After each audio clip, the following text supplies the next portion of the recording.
करवन के लंबे लंबे पाता। नमस्ते टाटा करवन के लंबे लंबे पाता।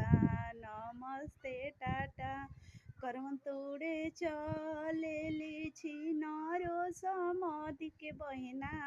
करवन तोड़े चलेली छिनारो तिल कहरुन के बहिना। करवन के कांटा गड़े पाटा। नमस्ते टाटा कांटा गड़ेला दोनों पाटा। नमस्ते टाटा कांटा छोड़ावन चलेलन अपन भैया। कांटा छोड़ावन चलेलन अपन भैया। कांटा सहित मारे धक्का।